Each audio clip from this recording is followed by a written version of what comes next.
l'argent est un esprit. Cette affirmation puissante révèle la profonde connexion entre notre état d'esprit et notre réalité financière. Dans cette vidéo, nous allons explorer ensemble les implications de cette philosophie financière et découvrir comment notre perception de l'argent influence directement notre situation financière. Si vous êtes nouveau sur la chaîne, abonnez-vous pour nous soutenir. Chaque élément qui compose notre quotidien a une mission et une raison d'être. Qu'il s'agisse d'une moto vous transportant d'un lieu à un autre, d'une télévision apportant de l'animation à vos soirées, ou même d'une simple chaussure protégeant vos pieds, tout a un but. Si vous achetez une chose, et que vous ne les utilisez pas comme il se doit, cela va se détériorer au fil du temps. L'argent, cet entremetteur invisible de nos transactions, n'échappe pas à cette règle fondamentale. Imaginez chaque billet, chaque pièce comme un acteur dans une pièce complexe, avec une histoire à raconter. Mais pour que cette histoire se dévoile, l'argent doit circuler. De main en main, de transaction en transaction, il accomplit sa mission, influençant des vies, stimulant des commerces, et propulsant l'économie dans une danse ininterrompue. Pensez à l'argent comme à une énergie en perpétuel mouvement, créant des connexions, et déclenchant des réactions en chaîne. Il ne dort jamais, toujours en quête d'opportunités pour accomplir sa mission fondamentale qui est d'être dépensé. Imaginez posséder un acteur exceptionnel, prêt à entrer en scène, mais que vous le maintenez en coulisses indéfiniment. C'est ce que nous faisons souvent avec l'argent.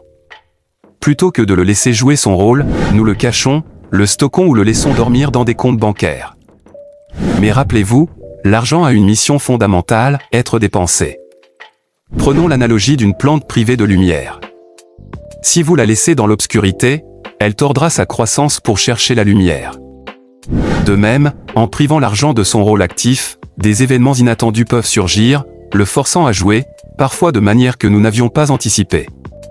Cette privation peut prendre la forme d'imprévus financiers, de dépenses inattendues, ou même de petites maladies, obligeant l'argent à sortir de sa cachette et à jouer un rôle actif dans notre réalité financière. La mission de l'argent est claire, et en le privant de son rôle, nous invitons des événements inattendus.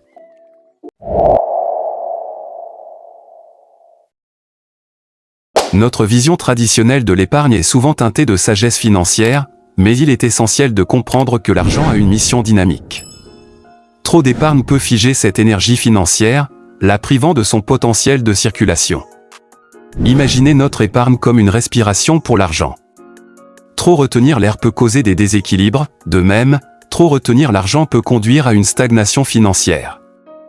Il s'agit de trouver un équilibre subtil entre la sagesse de l'épargne et la nécessité de laisser l'argent circuler pour remplir sa mission.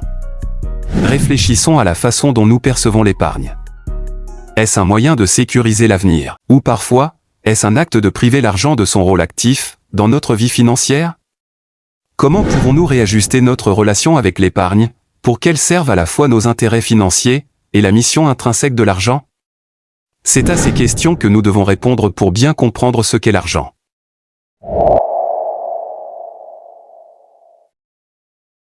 Comme toute énergie en mouvement, l'argent peut également être influencé par notre attitude envers lui.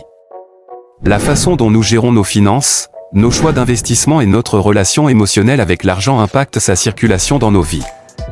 Si nous adoptons une approche équilibrée, en dépensant avec discernement, en investissant judicieusement et en comprenant la valeur des échanges, nous favorisons un équilibre sain de l'énergie financière.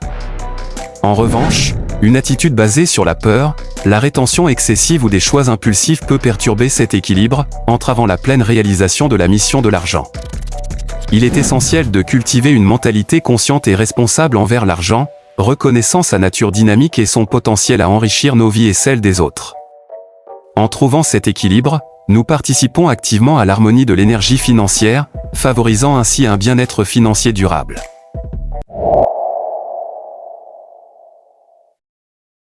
L'argent, en tant qu'esprit, réagit également à notre perception de l'abondance. En comprenant que l'abondance ne se mesure pas seulement en termes de quantité, mais aussi en termes de qualité de vie, nous ouvrons la porte à une relation plus épanouissante avec l'argent. L'abondance financière ne se limite pas à l'accumulation de richesses, mais englobe également la capacité à partager, à contribuer à des causes significatives et à créer des expériences enrichissantes. En éveillant cette vision de l'abondance, nous permettons à l'argent de jouer son rôle de manière plus expansive, influençant positivement notre vie et celle de ceux qui nous entourent. En fin de compte, comprendre que l'argent est un esprit nous encourage à transcender les limitations de la rareté, et à embrasser la notion que l'abondance financière peut coexister avec la prospérité émotionnelle, mentale et sociale. En éveillant cette abondance, nous donnons à l'argent la liberté de remplir pleinement sa mission, créant ainsi un flux d'énergie financière harmonieux dans nos vies. En conclusion, l'argent n'est pas statique. C'est un esprit en mouvement, avec une mission claire. Que vous choisissiez de le dépenser pour le multiplier ou simplement pour le dépenser, rappelez-vous toujours que priver l'argent de sa mission peut avoir des conséquences inattendues. À vous de jouer avec intelligence dans ce jeu financier dynamique. Alors nous voici à la fin de la vidéo. N'hésitez pas à vous abonner, pour plus de vidéos de ce genre.